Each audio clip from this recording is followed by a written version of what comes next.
A viral video about daycare fraud in Minnesota got so big it helped kill a governor's re-election and pushed the White House to build a new anti-fraud strike force.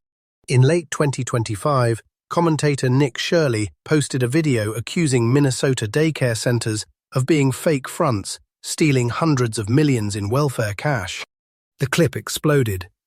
Millions of views, outrage about refugee scams, and people calling it Feeding Our Future 2.0 after the earlier $250 million food aid fraud case.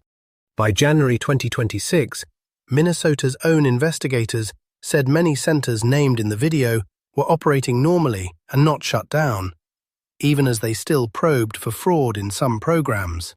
The nuance didn't matter online.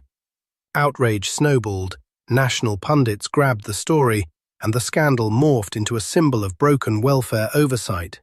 Facing the firestorm, Minnesota's governor announced he wouldn't run for re-election in 2026, as critics hammered him over alleged program fraud and lax oversight. At the same time, the Trump administration rolled out a new division for national fraud enforcement at DOJ, citing the Minnesota scandal as proof that fraud had gotten out of control. The White House fact sheet and Vice President Vance both pointed to the Minnesota case as the example for why this new division was needed.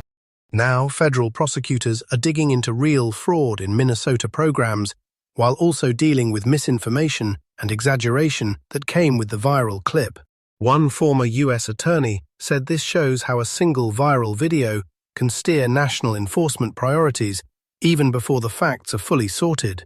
They call it welfare fraud, but this is really about the new outrage industrial complex where a 60-second video can change the country before anyone knows what is true.